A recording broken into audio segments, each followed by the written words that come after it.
My 32 male best friend asked if I would be her 30 female donor for her surrogate, and I am in love with her, but she has no idea. So, for a bit of background, we met in college and we have been best friends since then. We hooked up once years ago. It was a drunken exchange, and I honestly chalked it up to be we were both drunk and in the right place. She got ovarian cancer that was stage 3 a few years back, survived, and has been in remission. However, she had to get a complete hysterectomy. She had mentioned a year ago she was considering surrogacy. She had told me she had plans to use a donor as she had been single for a while. Thing is, I'm in love with her, and I have been for years, but she has no idea.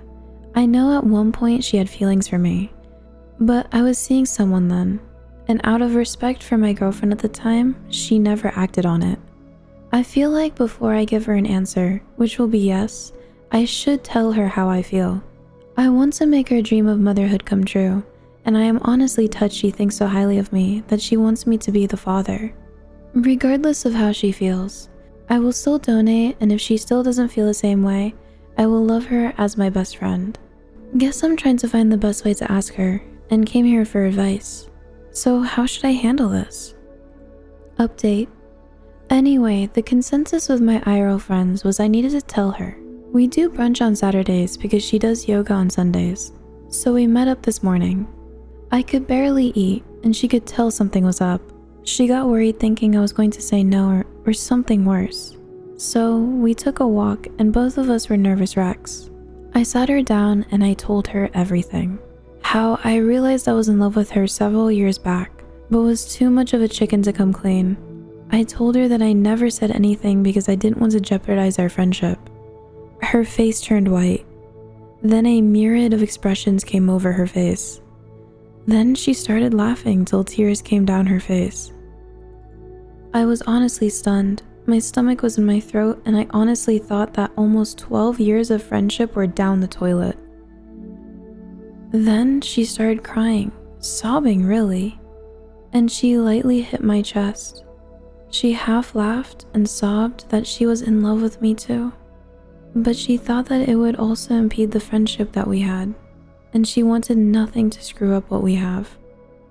We hugged, and I told her that there is no one on this planet I would want to have a child with but her. We talked for hours. In fact, I just got home. We have decided that we want to focus on us for now. I want us to be at that point that we can do it together. I know this isn't a rom-com, and that things could end up not working for us in the end. However, I'm pretty sure if there is such things as soulmates, she is mine. Next story. My 36 male, wife, 34 female, keeps tying my boots after I've told her to keep her hands off of them. I tried to teach her a lesson, and I really hurt her feelings. Yes, I know the title is bizarre, and I can't believe I'm actually writing this. My wife is a neat freak, always has been. She throws notes on my desk out assuming they're garbage. My belongings get rearranged to the point where it takes me hours to find them. It's something I've come to accept. I'm not happy about it, but we have a pretty happy marriage overall.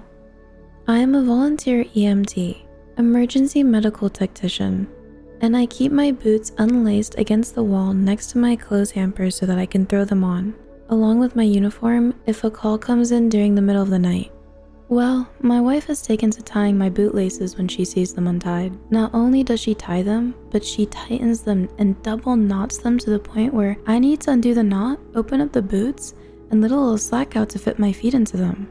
I ignored it the first 2 times, but the 3rd time she did it, I made it a point to bring it up to her the next day. I very calmly said, "Hun, I appreciate that you want everything neat, but please do not touch my boots in the future.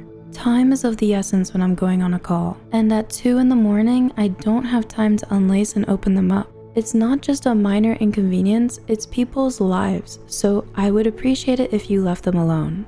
She rolled her eyes, said I was being dramatic, and that she wouldn't help me out by keeping things neat in the future. Well, she never stopped. No matter how many times I asked her, told her, begged her, she just laughs and says, "Well, you know how I am." The other night, a page went out for a CPR in progress. I went to throw my boots on, and they were, once again, tightened beyond recognition. So I'm sitting there on the edge of the bed, cursing, trying to get my boots open, and fumbling due to the stress of the situation. My wife opened her eyes, groggily looked at me, and asked, "Don't you need to go on that call?" I know I was in the wrong here, and I regret it. I slammed the boots into the ground and yelled, "Yes, I do." And I would have been out the door 5 minutes ago, except some stupid mother effer effed with my goddamn boots again. My wife got up without another word, walked into the bathroom and slammed the door. I got my boots open and went on the call. By the time we arrived, the police had gotten her back, so I didn't have to do CPR. But I was sweating and shaking, thinking my delay could have cost a life. I got home and my wife wasn't talking to me. She ignored me the entire day until we sat down and talked. She said I had scared her with how angry I got, that she thought I was going to hit her, and she didn't know I was capable of getting so angry. Note, I have never raised a hand to her, nor have I ever yelled at her before. I am absolutely not a violent person in any way, shape, or form. I apologized for yelling at her and acknowledged that I hadn't meant to snap at her. I was frustrated with the situation, as I needed to get to the person in need of CPR as soon as possible, and it was a delay that didn't need to happen. I, once again, pleaded her to not touch my boots because lives are literally on the line. She told me that if I was going to overreact and make her afraid, then she would never touch my boots again, because she didn't want to live like that. Last night before I got into bed, I had a sinking feeling, so I went over and I checked my boots. I was very disappointed to find them tightened again, so I decided to show her how it felt. I went over to her closet and pulled out her running shoes. I unlaced the shoelaces on both of them, removed them from their shoes completely, curled them each into little coils, put them inside the shoes, and put them back. I then went to sleep. At 6:15 a.m., I was awoken by my wife screaming, "How could you? Why would you do this?" holding both laceless shoes with tears in her eyes. My wife likes to go for an early morning run, and I knew she would want to get out the door as soon as possible. I smiled and said, "You know how I am. I just like things neat." She continued sobbing and walked out of the room. So, by the time she was all laced up again, it was raining, so she missed out on her run. I actually feel pretty terrible about that, because I really only wanted to delay her, not ruin her plans completely. At this point, she was alternating between crying that I went out of my way to hurt her and ignoring my presence. I acknowledge that what I've done has been pretty childish and not at all constructive. I just don't know what to do. She said through tears, "You admitted that you were totally in the wrong for yelling at me, and then you turned around and took it out on me in a different way. What is wrong with you?" The problem is, to her, an apology means taking on 100% of the fault. When I apologized for blowing up, she took that to mean she was 100% in the right, and that my feelings were completely unjustified. So at this point, I haven't apologized for ruining her run, because she'll take that to mean that she wasn't wrong to touch my boots.